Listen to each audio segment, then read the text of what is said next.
huge pleasure to have a chance to present a little bit of research about Mauritius to you all today. I'll just very briefly go through trying to position Mauritius' significance within the Indian Ocean world, shall we say, within post-medieval archaeology.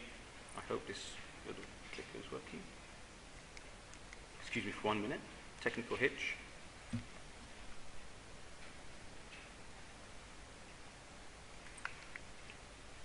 Let's try this. Okay, sorry about that. So position where Mauritius sits within the Indian Ocean world itself, how that relates to the current population and how we've created the modern population, modern face of Mauritius, if you will, and the continued role of Mauritius as a small island around this huge landmass of Africa, as a small island in the Indian Ocean, and how it compares to other small islands around the northern coast of Africa, the Canary Islands, for example, and then Cape Verde. Put some of those things into context in terms of looking at how these small island nodes, position themselves within the wider global economy and the process of globalization that's taken place since the post-medieval, early modern period. At the end of the day, ultimately, I'm going to be focusing on archaeological evidence and looking at the context of Mauritius as we can understand it, not just from the historical narrative, but also from the context of archaeology. A couple of things to mention. Ultimately, Mauritius, without any indigenous population, can really think of all Mauritians as being colonizers. Why is this significant? Because it has many ecological, social, and economic implications for us.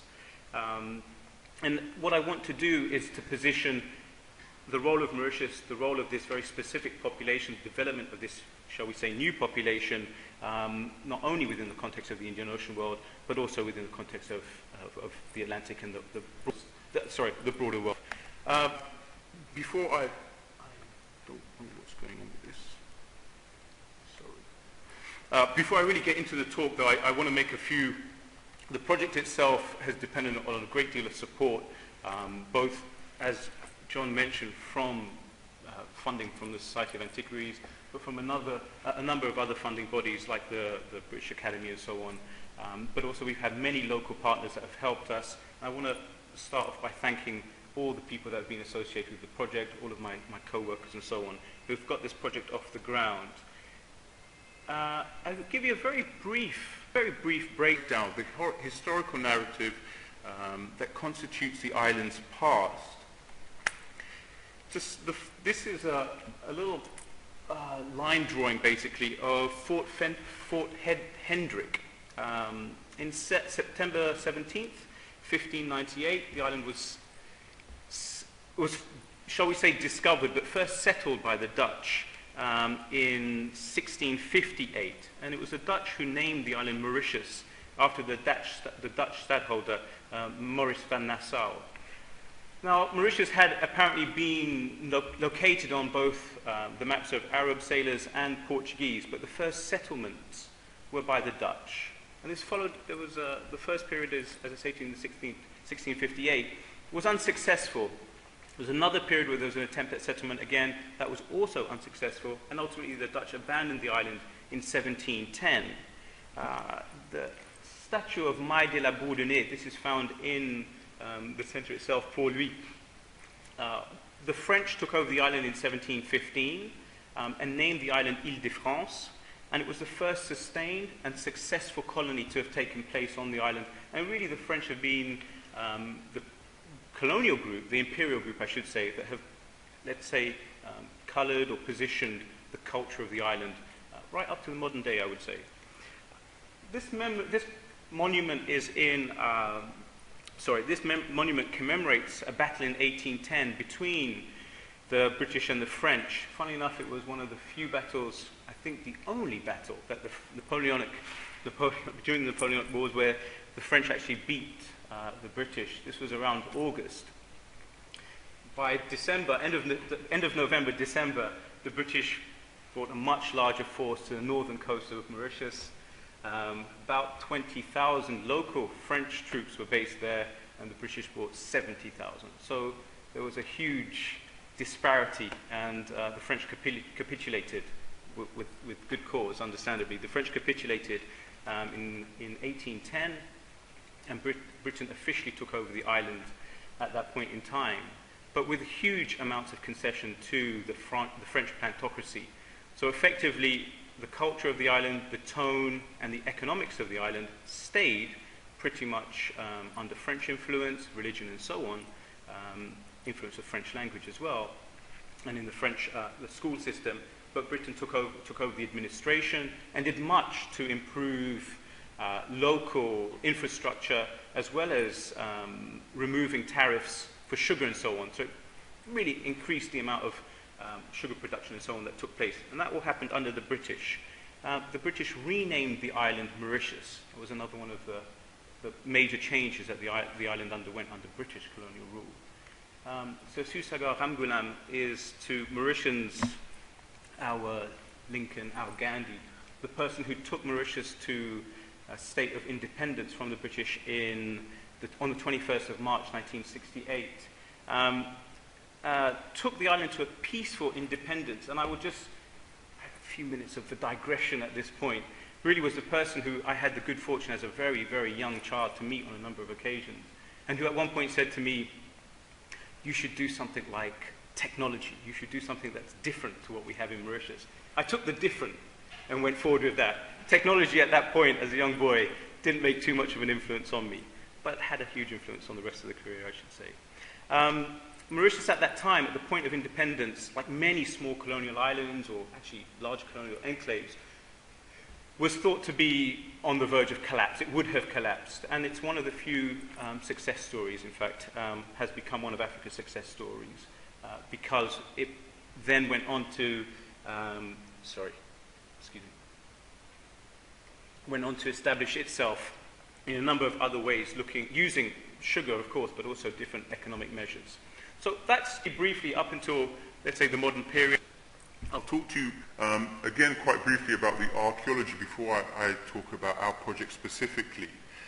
Really, we can think of the island as having three types. So just to position it for you, we've got Mauritius there. There's the Port Louis, the capital, is highlighted. We can think of Mauritius as having three types of archaeology. Ecology, so prior to the 15th century when the Dutch set in, an archaeology of slavery, and an archaeology of indenture.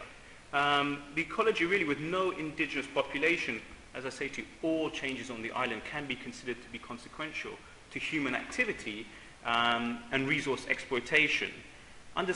Within this kind of context of slavery, which I'll pick up on as we go through, we have the development of monocrop sugar agriculture. And each colonial group brought slaves and ultimately indentured laborers from different parts of the world, creating a very diverse, very pluralistic society. And it's been considered by historians like Richard Allen, Vijay Tilak, who are historians of the region, as really one of the most significant hubs for diaspora within the context of slavery, but also within the context of indenture, which is the last component that I'll talk to you about today. The British in 1810 coinciding with not so long after 1807, the abolition implement. The great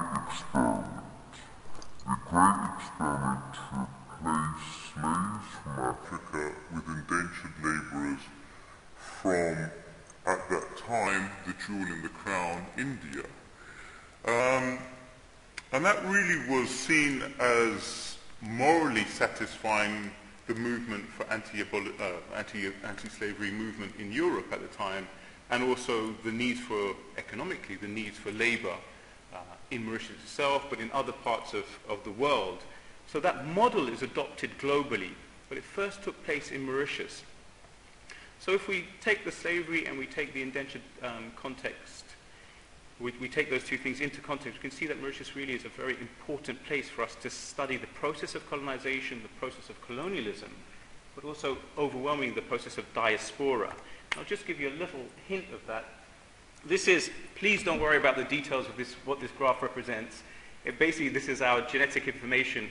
We've done a very short pilot study of the genetics of the modern population. Mauritius is here. And we can see that close neighbors, Madagascar, Southeast Asia, we've got contributions from Australasia, Comores, African correlations as well as from Europe. So of course there's a huge population of people that are making up the modern population in terms of the genetic makeup, but it's actually one of the most diverse in that region, more so than the Comores, more so than Madagascar, more so than La Réunion and other regions around there. Of 89 haplogroups that are unique to Mauritius, of 89 haplogroups that are distinctive for this region, 79 are unique to Mauritius in this study that we've carried out. So we can see that the population that was coming in, whether we look at it historically or genetically, has been very diverse. I'll just move on and start talking to you now about the fieldwork itself and what we've been focused on.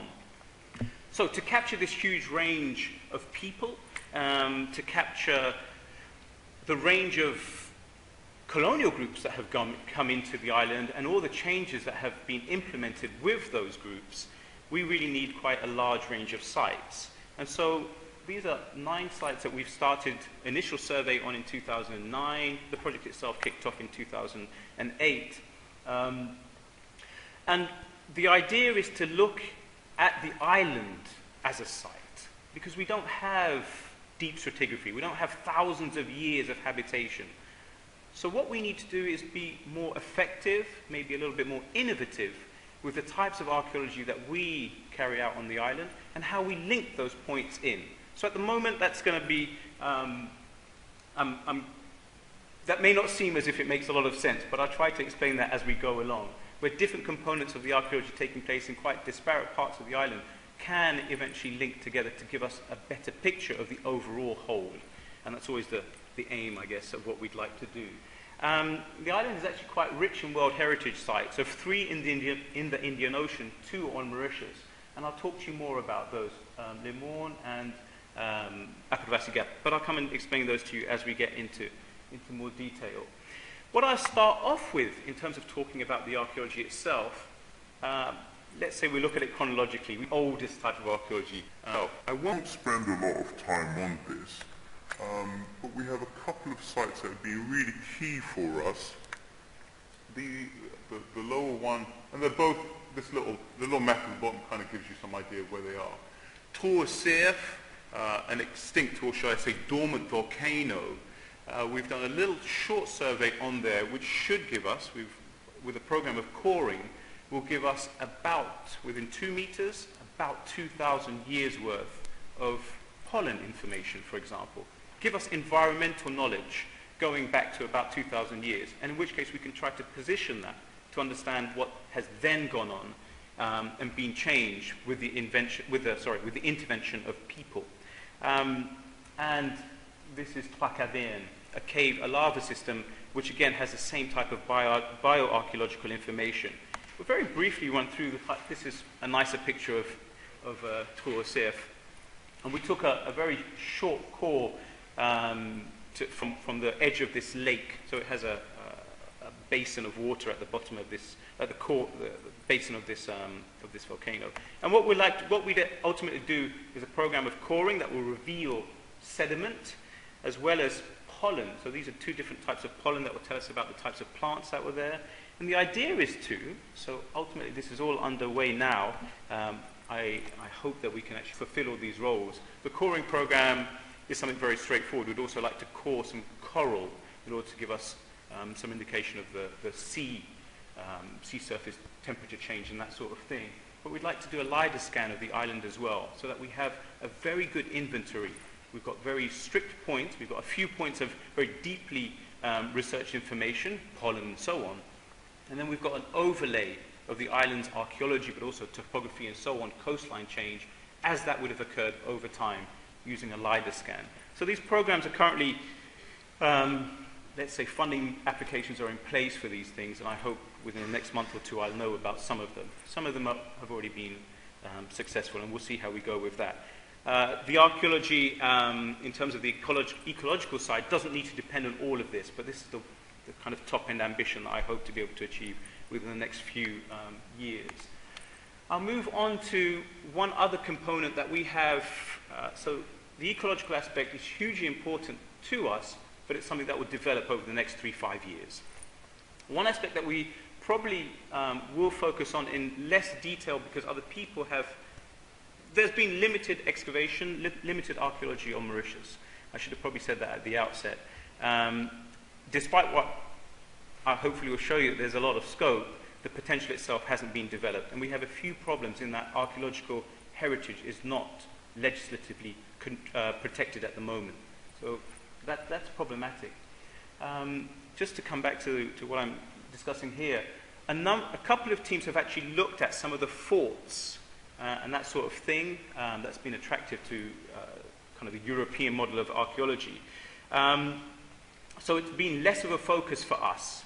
We have, however, been looking at a site called Flat Island, which was a quarantine base, has an old hospital building and a cemetery on the island as well. And this potentially gives us a very important insight into how administratively the island was being managed in terms of looking at disease and so on. I want you to remember this site. I'm not going to spend any more time talking about it, but I will come back to it. Much more the focus for us is the slavery context, slavery and indenture, and that's really been what we've been centering on up until this time over the last 5 years and the work that the Society has supported so far. In one sense, I would say that few places are more appropriate than this site that I'm going to talk to you about, at least for Mauritius, for studying slavery on this island and really beyond as well. The site is Le Monde Brabant, and as the little video plays, I'll tell you a short kind of oral history narrative of the site. This is called the V-Gap here. There's one route up the plateau. The little clip there is from the top of the plateau itself. And the story behind this site is that at the point of abolition, when British soldiers made their way up to the top of this plateau, to the Brabant, laid down their weapons and told the slaves that had run away, the Maroons, that they were free. The Maroons did not believe them and thought that it was just another ploy, so they jumped off. They jumped off and killed themselves, committed suicide, rather than go free. And it's been that memory, been that commemoration, that ultimately led to this site being named a World Heritage Site in 2008 to commemorate Marronage and resistance to slavery. The site we're working on in particular is this. So this is the plateau itself at the top. One of our problems, as I said to you, that's a very nice hotel just on the cusp there. So the site has been commemorated. Our survey initially looked at the top of the plateau. We looked at a cemetery, which I'll talk to you about a little bit more about now, and Île Fourneau, which is a small island used by the French to torture slaves, to torture the runaway slaves. Kind of a very clear marker that should you run away and be found in this site, you're going to be tortured. Make those two very strict points. Our work we've done surveys around the site, but what I want to spend more time with you, what I want to spend more time on is the cemetery itself. Just before I leave the cemetery, just before I leave this slide, why I say this is so important. While in 1807, it wasn't it wasn't slavery that was abolished, it was the trade in slavery that was abolished. The last place to abolish slavery was Oman in 1970. So the actual activities, both legally and illegally, went on for many, many years after that. So we need to understand that difference. It's very important to separate the trade, and the British did a lot, actually. The Navy did a lot to try and prevent this trade, which is why it sort of went underground and became illegal. But we need to make sure we understand that slavery was still going on in places like Mauritius, but also Brazil, 1888, for example. Slavery went on for a long period after the actual abolition in the trade, which is why it kind of contextualizes and makes this site all the more important. Because what I'll talk to you about really is quite an important group of people for Mauritius and for us in general. Modern uses of this cemetery are much more focused towards the syncretic belief system that's developed on the island from both an amalgamation of traditional African beliefs, but also local practices of Christianity. This cross, which was on the cemetery, which was found at this cemetery, is a modern addition. The cemetery itself dates from a much earlier period, and these are the types of small outlying graves that we were first alerted to. And it's always the case in archaeology, without knowing what's under the ground, you have assumptions. You have assumptions that are made. We were initially shown 5 of these small little grave outlines, these basalt block grave outlines. And we assumed that there would be nothing underground, because there was, sorry, I didn't point out, the chicken here. There's Longanese practice, voodoo practices that involve sacrifice of animals. So this is all taking place because there's a memory that there was a cemetery at this place, in this little location. And you can see that it falls within the shadow of the Brabant and so on. Now the idea was, because there are people interred there, there must be some connection with the afterlife, with spirituality. And so there's a huge amount of modern day practices that are taking place there. So with that much disturbance, we assume there would be no bones underneath the ground. And of course, that's always the worst thing to ever assume when you're doing archaeology. As we started to clear the site, more and these outlines became evident, to the point where the cemetery itself, this is a 2010, this is the 2010 season, we uncovered 44. From 4, we went to 44, 45 structures. And I call them structures because there are no crosses, there's no grave delineation other than these tombs. And they themselves have been moved around. And I'll talk to you about that in a little more detail. So 2010, our excavations revealed a number of graves of entire individuals. The skeletons had been untouched, to our surprise. We had a set of twins, a stillborn fetus, 3 juveniles and 5 adults, plus very ephemeral little artifacts like this, which, this is a mother-of-pearl button that came up when we sieved the sand itself. It's a tiny artifact. In another part of the world, we might even disregard that. But here, this is an artifact for a community of slaves, post-emancipation, freed slaves. This is probably some of the most significant artifacts that this group of people would have had. The fact this mother of pearl is quite important too, and it's inscribed. The graves themselves gave us a lot of information in relation to the use. There's 4 different layers of stone here, and it's the top one that's the biggest.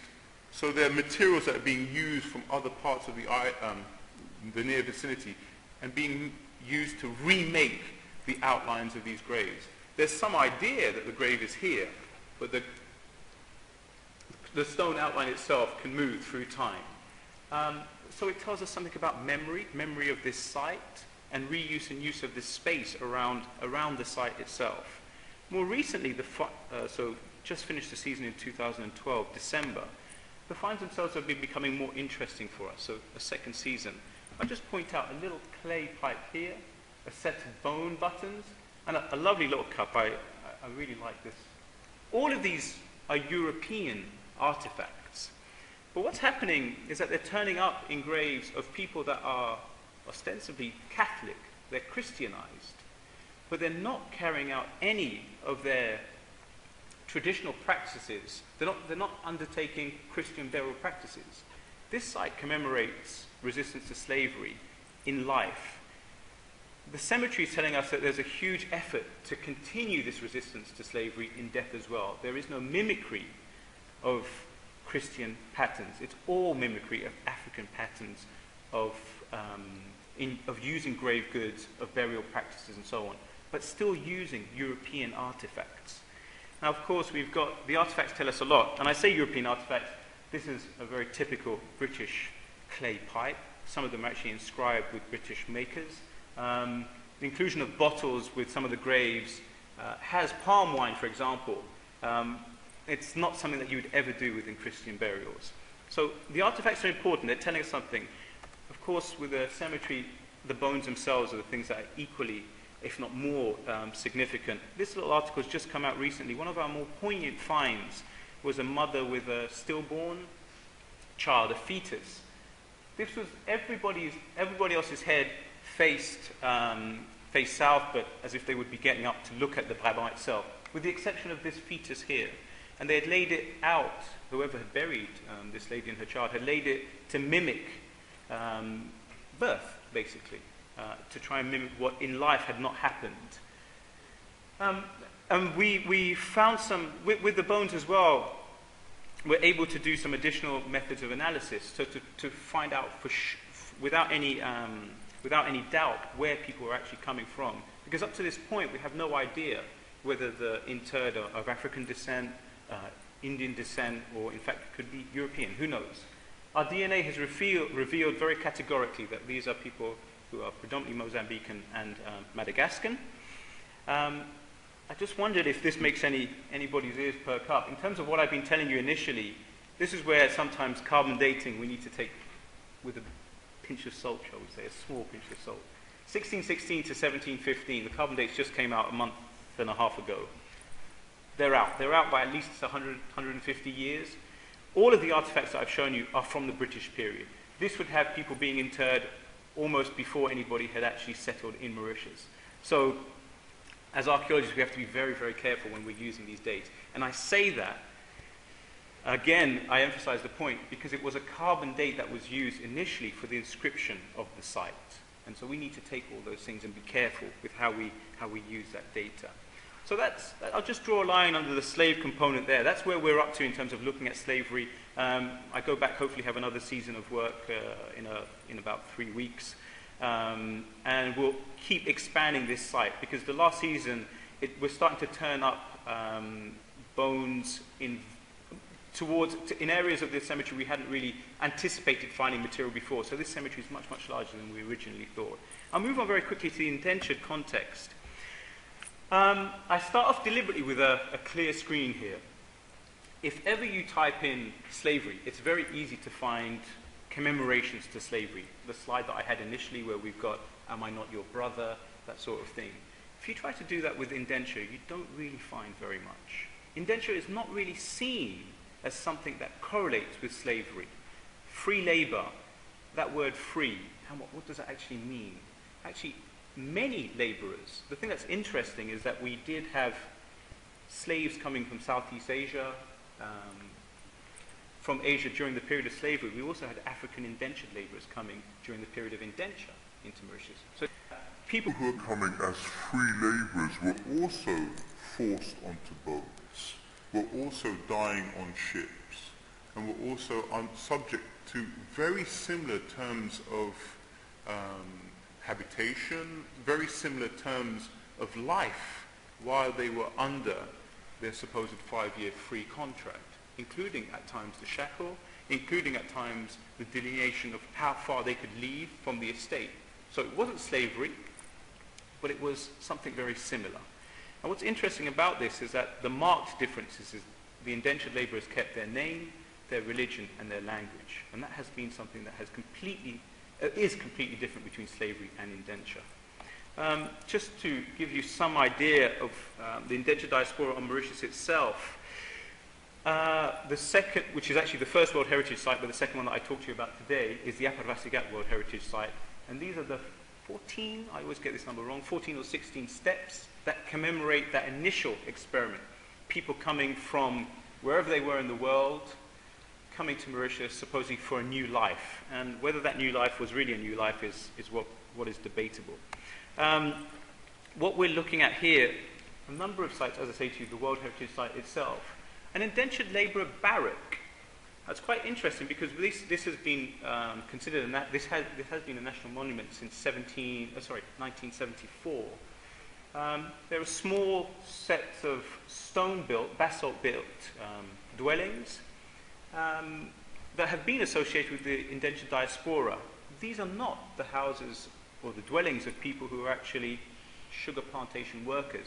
These are probably people who are some way between the master and the person who is cutting the sugar cane. And we're interested in this site in particular. It's the first time we've turned up archaeobotanical preservation artifacts that are good enough preservation for us to do an archaeobotanical analysis. And unsurprisingly, for a community that are predominantly, probably Asian, Indian, it's the chickpea, which is kind of the quintessential ingredient for many Asian dishes. Our site, and one of our sites, and the one that I'll spend more time on today, is a cemetery at Bois Marchand. So there's a little running theme here. I like to work in cemeteries. Sorry, I'll just tell you where that's where it is located on the island. Really interesting cemetery. It was the largest cemetery in the Indian Ocean when it was first inscribed, and the third largest in the world. And you may wonder why it is that such a small island would need such a big cemetery. I'll just point out those buildings. That's actually, although it has a cross and it looks as if it would be something to do with the cemetery, it's right on the edge of the cemetery, and it was an old railway station, funnily enough. That's just using things that happen to be in the way. Serendipity is the way things work. But you can see the colonial structures of these buildings, the same kind of colonial method for construction. Why would we need such a big cemetery? To come back to that question, I want you to focus 1867, just that little Dr. Henry Rogers from the Annals of History there. Basically, we've got 41,000 people dying in 1 year from malaria. It's a staggering figure on an island that had about 20,000 people living in the capital city at that time. So you can see island-wide, it was just a huge number of people dying. So basically, with that many people dying, the small cemeteries of the capital, the small cemeteries around the island itself, just couldn't deal with that many people, with that number of deceased. And there was a number of consequences of malaria. One of which initially was that emigration was suspended, so no more people were coming to Mauritius. Malaria literally became endemic. And there was a huge amount of investment by the then government, the British administration, in quarantine infrastructure. So maybe that little thing I asked you to remember about earlier is coming back to you. Instead of sanitary measures. Now I say that, but the government of the time could not have known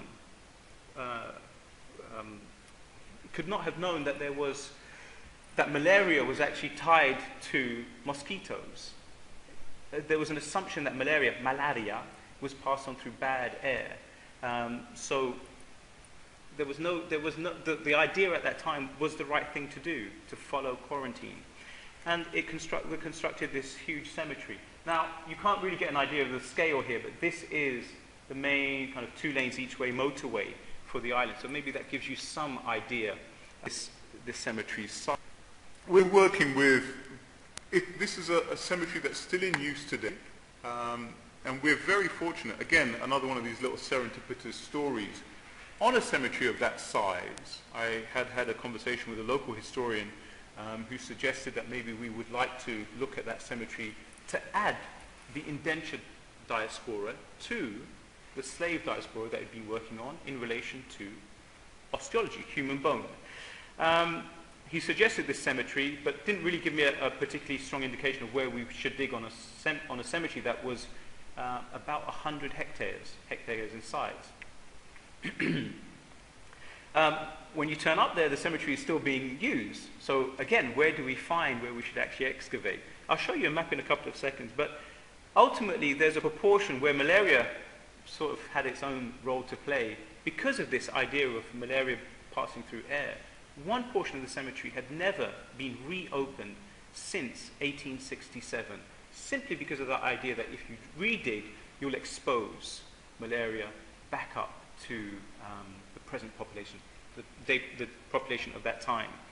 So, pure serendipity, it just so happened that me going around to every single archive that I could find to see where should I start digging, the cemetery director, after me coming back to him 3 times saying, I still can't find anything, said to me, oh, maybe I could show you these that I have going back to 1868 and this map from 1898, which shows you perhaps we could excavate here and here. He just hadn't assumed that it would be useful information, but he's a terribly nice gentleman, and it was very kind of him to pass that on.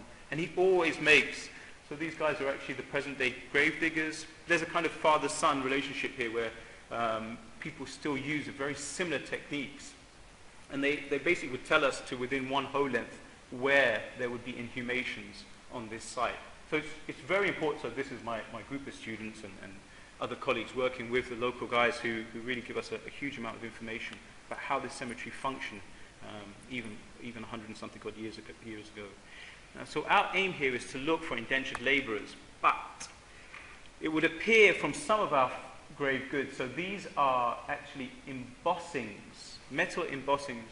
This is one inhumation that has, you just see the outline of a lead cross, lead lining to the coffin itself, coming from this grave here, lead lining itself. This is not an indentured labourer's grave at all. Right next to this, there is one that's an indentured labourer, probably. We're waiting for the DNA results to come back. But we can see that some of these grave goods, so this is the emboss cleaned up itself, some of these grave goods simply could not, indicating individuals of much higher wealth. It tells you something. There are that many people being buried, in some instances one on top of the other, in a very rapid period of time, which fits in exactly with what's going on at that time. So many inhumations are taking place. Just something that's probably quite odd, something I've never come across in a number of years of archaeology. This is a fingerprint that was taken off. A ring. We recovered a ring from the finger bone. It turned out to be of a female burial. And the analysts from Slovenia did some very good techniques for us and actually recovered the fingerprint. We've got a partial fingerprint from this person. So when we do, when indentured labourers were coming to Mauritius, they gave their fingerprints as well. We'll hopefully be able to match that up with somebody directly from a burial record and then back to their record of when they came to the country as well. So things that I think are quite significant, quite important for us to be able to do. This is a digitized example of the map that I mentioned to you initially. This is the little area here that has never been reopened. What's interesting, I hope you'll see, is that we've got different ascriptions depending on whether the individual is Catholic, Chinese, Muslim, and so on. In Mauritius, you tend to identify based on your religious background as opposed to your ethnic background. And that is, as you can see, the case also in death. The person is being buried according to their religion. The one thing that's interesting about this situation is that these religion descriptions, which are used to define both your life and your death, move, and they become very transient depending on period and just what the cemetery needs. You know, if you need more space, if this needs to be opened up, you open up a whole new area and you reuse those burial grounds irrespective of who was in there before. So it tells us something. It's kind of linking the archaeology and the religious aspect of the region itself more. I just wanted to come back to that point where I said to you about connecting these different fieldwork components. We've got these three indentured labourer sites. Brick is the UNESCO World Heritage Site of Basigat. Bois Marchand and the Trianon site that I mentioned to you, the labour barracks, which are kind of giving us a signature of people as they actually came to the island itself, how they lived at Trianon, and what happened during their circumstances of death for those inhumations that we have. And also linking that into Flat Island, where we see how people on the island are being managed and manipulated and moved around before they make it there, and maybe also afterwards if they have to come back to the quarantine base as part of the administrative process. So this is what I mean when I say to you we need to look at these sites within a much more holistic way. Link in what's going on. Individual components will give us a bigger picture. As I mentioned to you initially, within that relationship, if we compare slavery to indenture, we don't really have many of those effigies, those markers of slavery that we do have for indenture. The other thing that's interesting as well is that we have virtually no archaeology of indenture, whether we take Mauritius or we take a global context. So we do need to be a little bit cleverer, a little bit more innovative in terms of how we look at this diaspora. Just last few minutes and wrap up the presentation now. I want to try to relate what I've been going over in relation to the archaeology. So I'm a historical archaeologist, so I can never really talk about archaeology without also talking about history. So to me, we link in archaeology and history. But I've actually moved to a department of anthropology, which is making me think more and more about how these facets of historical archaeology need to link and associate with what's going on in the present day, with the modern world. And I'll give you an example from The Economist, literally 1 year old. This is the 12th of May last year. What does this have to do with us? What does this have to do with Mauritius? The tail that wags the elephant. I'll just point out to you that we've got almost 40% of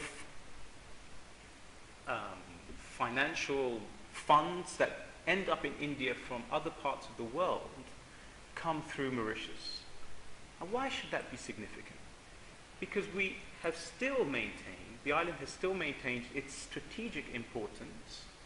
It's just that the strategic importance is now on an economic basis.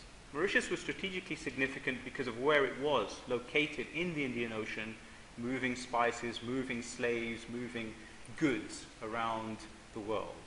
It's now quite significant within the context of being able to move economics and having, through a very particular ancestry, we have Chinese, Indian, African, and European peoples making up the population. Mauritius has kept those links, whether through linguistics, culture, ethnicity. And now this serves as a hub for channeling funds from Europe, from Africa, from America, through places like Mauritius to India, to China, and so on, keeping those relationships that have been very significant. Economically, Mauritius is, I think, still the highest GDP for Africa. It's come out 8th on a recent index for freedom of economic transfer through its economic system, which is actually 2 places higher than America, which tells you something. 8th, first time an African nation has come through the top 10. So it's very good economically, and this is down to its particular archaeohistoric past. I just want to draw this in. Basically, to look at Mauritius on one side, on the Indian Ocean side of Africa, and compare that to, for example, the Canary Islands or Cape Verde.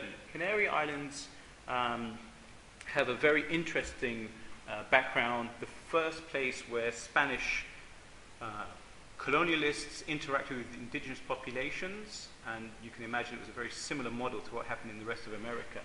But Christopher Columbus actually stops at the Canary Islands on his way to America and gets given sugarcane. Probably not the best thing that ever happened. The Portuguese have a very similar relationship between the Cape Verdean islands and then go on to Brazil.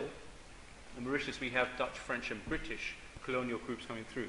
So on these very small island nodes, we have perfect exemplars of what happens on the world scale. Ultimately, what I'd like to kind of draw a conclusion to is that like is not really anything more, because we create our own culture in these new little melting pots, which are also exemplars of big melting pots. And if we take these examples here, on the surface they seem very similar. They're similar materials that are being used. They're all churches, Catholic denominations, and yet there are completely different imperial groups and completely different people building them. So architecture is no longer geography either. Where we live and work doesn't really present a good example of where we actually are in the world because of what happened on small little islands around Africa. And I'll end it there. Thank you very much.